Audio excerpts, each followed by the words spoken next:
Jacob, really nice to have you on a sort of, as it were, a live link for this on the morning of our presentations.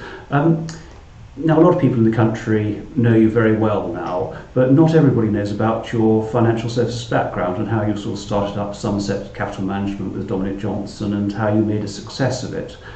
Could you perhaps tell us what you felt the key factors were for you in when you were starting that business, in taking it to the very successful business it is today with many billions under management? Yes, it's a very important question because as you look back and see how you set up a firm, you wonder whether the environment that currently exists would make it as easy to do. So what were the factors involved? Well, I think an entrepreneurial spirit was part of it, the feeling that what we were doing for others we could do for ourselves, and therefore it was worth trying. And there's always a degree of uncertainty about a new business. You never know where your next paycheck will come from when you take the first step and leave your old business and set up a new one. And then there were the regulatory issues. In 2007, setting up a new investment management business focusing on institutional clients was extremely easy. There weren't insuperable regulatory hurdles, and the cost of regulation was fairly modest. I don't think that's true anymore. I think the costs of regulation make it much harder for new businesses to be established and have benefited incumbents. So why we did it because we thought we could provide a good service for our clients, we thought it would be good to do for ourselves what we had been doing for others, and we thought there was an opportunity to provide successful investment management. Sure, thank you. You're sort of almost anticipating my next question, because I know talking to some of your colleagues that they think they couldn't do it today, given how MiFID II interferes with setting up a small entrepreneurial business. I think it'd be very helpful for the audience to have your views on what sort of financial service regulation is important and where you think perhaps it's gone too far. Well, I think financial services regulation is crucially important. The difficulty with it is that it often puts huge burdens on those who are honest anyway, whilst failing to do anything about those who are deliberately dishonest, because they're the harder ones to catch. In terms of MiFID II is an incumbency charter because it increases the costs of startup, puts extra burdens on new businesses. The issue around the cost of research is a very complicated one because the research was genuinely free. It genuinely came from the profits of the transaction. And the transaction prices haven't fallen from the large firms anymore because of MiFID II. They were already on a very sharp downward track. And that means they can carry on producing research for essentially below cost. But the people who made their mark in the market by producing research and got a little bit of business in return have found their business model has been destroyed. But it's also meant that smaller fund managers have less access to interesting and good research. So it's helped incumbents, it's helped the big players and made life very difficult for the smaller players. And I think that's been an error. And you also look at the money laundering regulations. Money laundering is hugely important, that it should be stopped. But the money laundering regulations lead to massive over-reporting because the rules work that if you report, you're in the clear completely. And if you don't report, you can get a long prison sentence. So I think the City of London Police get 180,000 reports in a year, of which they investigate under 500. And this is not a clever way of running regulation.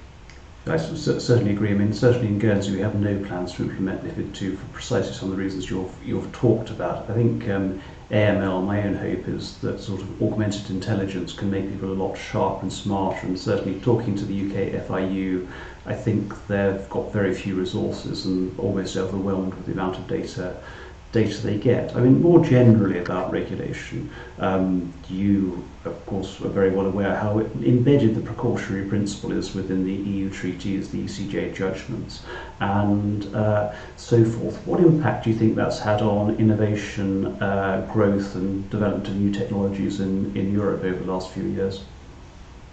Well, I think the precautionary principle stops innovation, and that's its whole purpose. Again, it's about helping incumbency, that the EU is in favour of large incumbents and not in favour of challengers and not in favour of consumer choice, effectively. It's not, of course, what it says, but the precautionary principle means that you never do anything until it's too late, effectively, because by the time you know that it is completely safe, the advantage of it has gone to other countries because they've already done it and they've stolen a march on you.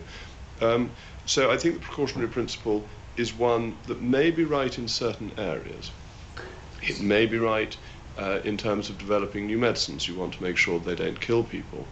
But it's not right in developing new financial services products. And you have to get a balance in this. Absolutely. Given that and the sort of the competitiveness of China and the US, which both don't apply the precautionary principle for almost entirely different philosophical reasons, how sanguine are you about the future of the wider European economy? And here I'm not so much talking about the EU, but everybody who lives and works in the European continent.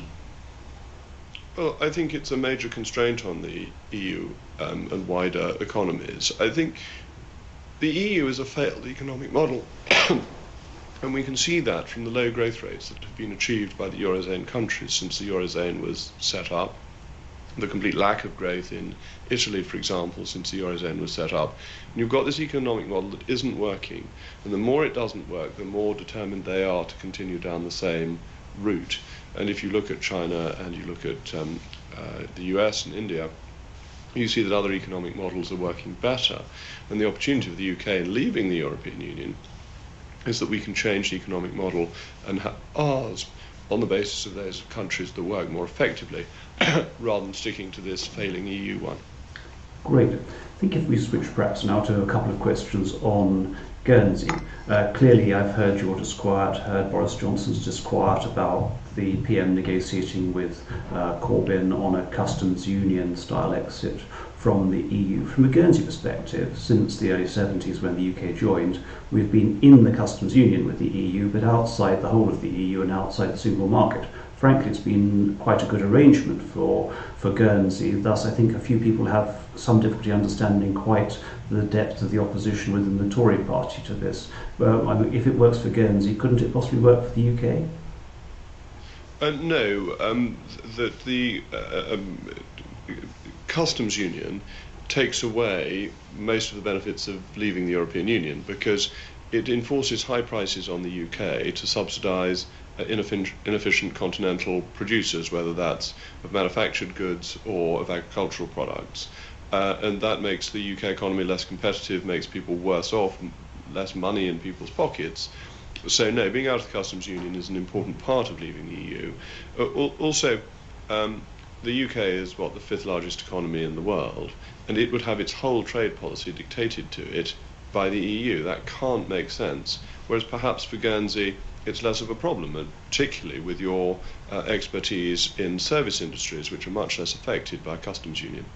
Yeah, certainly we are very much a service industry economy, and in terms of much of the innovation of the future happening in service industries, I appreciate it's not what you want, but to play devil's advocate, isn't it something which would be preferable from your perspective to the UK remaining in the EU, or is it sort of a red line for you?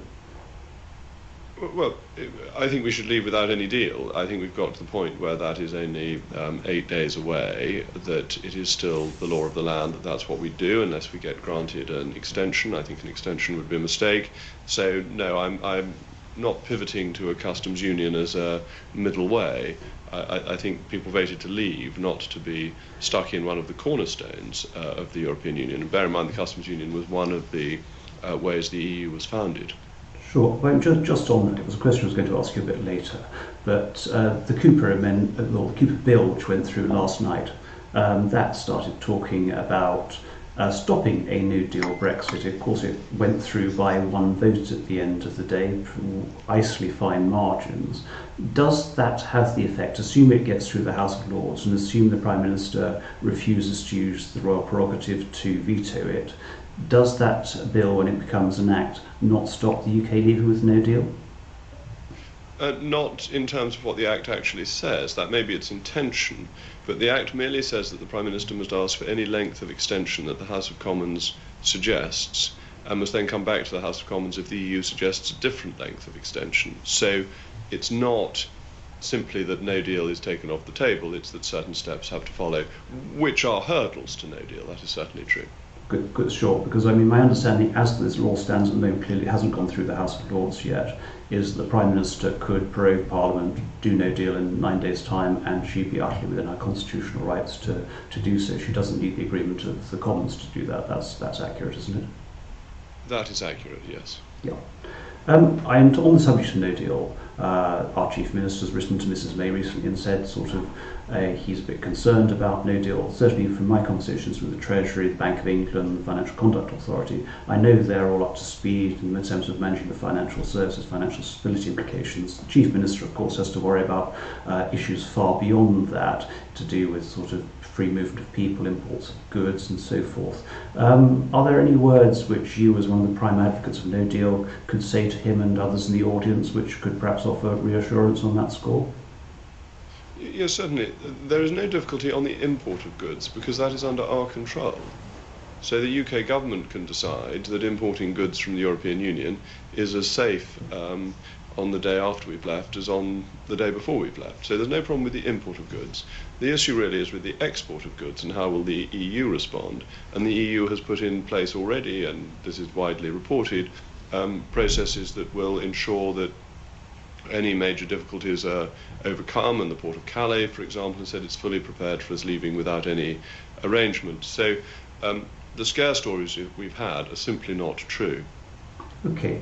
Another very Guernsey-specific issue to do with the House of Commons recently has been Andrew Mitchell and Dame Margaret Hodge putting down an amendment to the now withdrawn Financial Services Bill to try to force Guernsey to do public registers of beneficial ownership. I'm speaking as a statutory official charged with policing Guernsey's register. Our registers are, I would say, much better quality than those which are entered in Company House for the most part. I'm not at all saying we're flawless, but we've audited them and they're looking pretty good. How do we deal with that issue? Clearly there's a view, there's a lot of lobbyists saying public registers. We think our solution actually provides good quality stuff for law enforcement, while at the same time preserving privacy under the European Convention of Human Rights and so forth. Any thoughts about how we should seek to approach your fellow parliamentarians to try to explain our case? Well, I think we should stick to the constitutional arrangements, and the Channel Islands have particular constitutional arrangements which this legislation sought to override, and I think that is a mistake. And it was the same with the Cooper-Letwin bill, that overrode constitutional arrangements, conventions of long standing, and that if you override conventions of this kind, you essentially have arbitrary law. And our whole system of the British Isles, works on the basis of a convention and an uncodified constitutional arrangement, and relationships between the Channel Islands and the United Kingdom are based on that. So I think it's bad lawmaking, and it's important that people understand the relationship between the UK and the Channel Islands. How do you persuade legislators that they shouldn't go down this route? Well, your answer on the quality of your registers is important, but it shouldn't need to be, actually.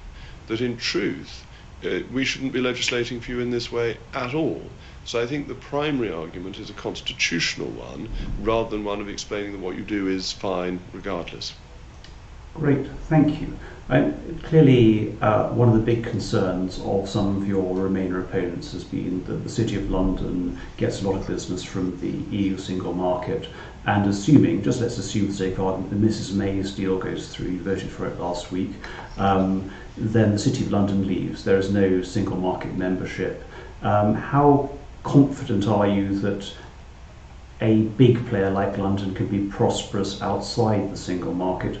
For us as a niche player like Guernsey, it's a slightly different ballgame. Being outside the single market for the City of London is an enormous opportunity. We stop having to have this slew of regulation. This is making us less competitive and inefficient. The choice for London is, does London want to be an important regional player in a shrinking European market, or does it want to be a global player in a world that is seeing enormous economic growth? Now, the way I phrase the question makes the answer pretty obvious to me, but it's not just MiFID II, it's Solvency II that has done damage to the insurance industry, again made it harder for competitors to come in. European regulation is not based on making the City of London globally competitive. It's based on trying to snatch little bits of business from the UK to give them to France and Frankfurt. It's very inefficient and it's not good for the UK. We would be much better off, entirely free from the European Union, setting a regulatory framework with the US, with whom we have a similar understanding to the approach that should be taken with regulation. Very, very interesting you say that. Looking at it from a Guernsey point of view, I also think there's many advantages to the US approach to regulation. It seems to work prudentially, protect consumers, and be slightly more balanced sometimes than some of the European Union ones. Talking to US regulators, I normally find pretty productive. So thank you very much for that. If we could perhaps now turn to, I suppose, the issues of the day. I listened to your LBC show last Friday, and I saw that you were getting, not flack, that would be the wrong sense, but a little bit of disappointment from some of your devoted supporters about having voted for Mrs May's bill. Then we had Richard Drax standing up in the Commons and saying that he bitterly regretted changing his mind and saying he'd never vote for the bill again. As you sit here today with all that's going on, how are you feeling about Mrs May's bill? Do you still think you were right, because you gave up quite a lot in terms of supporting it, to support it, or would you change your mind now? No, I deserve flack, but when politicians change their mind, it is right that they are questioned about why they have done it, and fair that they are questioned about why they have done it.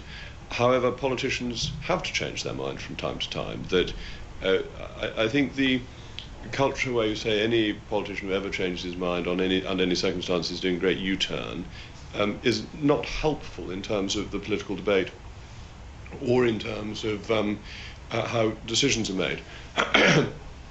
The reason I backed Mrs May's deal last week was because it struck me as the least bad option. That you see with the Cooper-Bowles Letwin bill, the real effort being made to stop no deal. And I had come to the conclusion that the chances of no deal had receded significantly. They weren't zero, as we were discussing earlier, but they had receded. And therefore the choice for me had ceased to be Mrs May's deal or no deal, where I would always choose no deal. It had become Mrs May's deal or Brexit being stolen from us.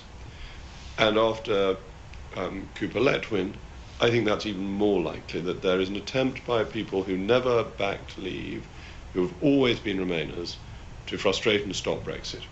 That's what the whole Cooper-Letwin thing is about.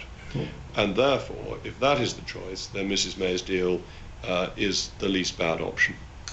Sure. I mean, I'm well aware of your criticism of Mrs May's bill. One of the key criticisms which you yourself have made is the Northern Ireland backstop and the effective separation of Northern Irish government from the government of the mainland. That hasn't gone away in any particularly meaningful sense. I mean, how do you feel about that? Because clearly the DUP has been key coalition partners of the Conservative Party over the last couple of years. Well, I think it's unbelievable that a Conservative Prime Minister agreed to something that could potentially split up the United Kingdom. Deeply irresponsible and wrong. How, therefore, could I vote for it? Well, I think if we had a different leader and the Prime Minister said that she would stand down if her deal went through, you look at the text of the treaty, it says it's temporary, and you would have a new leader who insisted that temporary meant temporary. Thank you. Now, Brexit meant Brexit some time ago, but there we go. Yes, but quite what Brexit means, I think you've talked about it becoming something of a journey rather than an event which just happens one day. I mean, if we go back to the 23rd of June 2016, it was sort of, in many ways, it was a revolutionary day when I think a lot of people revolted against the internationalist liberal consensus, which I think a lot of people in London assumed everyone was happy with, and was a bit shocked to find that really they weren't very happy with it at all. At the moment, we would appear to be in this situation where Parliament is not doing what the 52% wanted to do and not tracking in that direction. I suppose just let's assume that Mrs May's bill doesn't go through, Brexit is postponed for 2 years or whatever. At what point do you take off your double-breasted suit and put on your gilet jaune or equivalent action? Well, I think George Osborne has a monopoly on the yellow vests, which he always used to wear as Chancellor of the Exchequer, so I won't be doing that, and I won't be advocating doing that. I think in a democracy, elections will eventually come along, and people will be able to say this has not been done properly. I think if the UK had European elections in May, that would be a golden opportunity for extreme parties. I think we would send Tommy Robinson to the European Parliament, and that would be an indication of the dissatisfaction people currently feel. Sure. And sort of speaking as a member of the broader British family, as a sort of resident of Guernsey, it really feels very strange what's happening in London at the moment. Clearly there have been efforts, you led one in December, to force the PM to resign. She still stays there. You had, I think it was 170 Conservative members of Parliament, which I calculate to be a majority, signing a letter to her saying, we'd rather have no deal, please can you get on with it? And she hasn't done that. It looks more confusing than possibly any time since the Suez crisis. What's your prognosis sitting there right now? It's a very hard question to answer. The Prime Minister is there as the Prime Minister. It seemed the Cabinet voted against her idea to go and have talks with Jeremy Corbyn, and then she went ahead and did it anyway. Clearly the bulk of the Conservative Party in Parliament do not support that approach. And clearly the Conservative Party in the country at large is very opposed to that approach. So we have a leader who has set herself a long way away from where the party itself is. And that's a bad position for British politics to be in. I mean, certainly if one tracks the opinion polls since the UK didn't leave on the 29th of March, well, it's very, very noteworthy the drop in support for the Conservative Party. I think it was a 5 or 7% drop pretty much overnight on that, and I very much doubt that events have become better this week. Clearly, Mr Corbyn's got his own issues with the Labour Party. They're not all of one mind as to what to do next, but do you see an evolution of new political parties? Clearly, there's Mr Farage's new tentative Brexit party, which is 100,000 supporters. Can you see a radical change in the two-party structure in the UK coming forwards? I'm sure we'll continue with the two-party structure, but the two parties inevitably and always evolve. So although there's great continuity within the Tory party going back many centuries, there's also considerable evolution in the position that it takes. And I expect that evolution to continue. But the bulk of the party and the bulk of the members take one view, and the leadership takes another. I think it's fair to say that Brexit's become one of the most divisive issues in the country. I think we've all probably got friends who voted the other way and feel very passionately about it, who we may have lost contact with since 2016. It does appear to be a far more bigger dividing line than the historic sort of left-right. How do we put the country back together once Brexit is executed or not executed, whatever the case may be? I'm lucky. I haven't lost any friends over Brexit, but that may be because all my friends knew my view for such a very long time that they probably wouldn't have been friends of mine in the first place if they'd been so passionately pro-European. How do you put the country back together again? It is a very important task. It's an important task to put the Conservative Party back together again and the whole country back together again. I've always thought that the reality is better than the theory, so that once we've left, there will be much less of a campaign to get us to rejoin than there is a campaign to stop us leaving, that people accept a fact much more than they accept a possibility. And if you take all the worries about no deal, once no deal's happened, people get on with it and life takes over. They don't carry on worrying. People worry much more about the unknown than they worry about a reality that they're dealing with. So I think the greatest healing will actually be leaving. Great, that's very interesting. And just let's assume the UK does leave sometime this year. Clearly, there's a new constitutional construct for Guernsey. We intend to remain very positively engaged in Brussels. We intend to remain very positively engaged with the UK. Any advice for us as to sort of how we should approach the new and rather different realities post-Brexit? No, but I think you'll have a lot of people coming to live in Guernsey if Jeremy Corbyn gets elected. I wonder if you've got space to fit everybody who will want to come in. So I think the prospects for a flood of people applying to live in Guernsey will be enormous in those circumstances. Well, I think we'll certainly be busy, and maybe there's a few more entrepreneurs like you were 20 years back, because I think the barriers to setting up a small professional fund in Guernsey are still not particularly high. high, but certainly Mr. Digby Jones has been advocating that lots of people come and buy houses in Guernsey, and we have honestly seen a big uptick in the open market for that. So, mixed emotions. I think it would be very interesting for us to have to deal with a government which was not that wedded to the capitalist free market way of doing things. No, and not that enamoured of the independence of the Channel Islands. But that's why, going back to our earlier conversations, it's so unwise of Conservatives to get involved in these activities that are beyond the constitutional conventions, because when there's a government that we don't like and is doing things that we don't approve of, we have nothing to protect ourselves with, because they can say, that's what you did.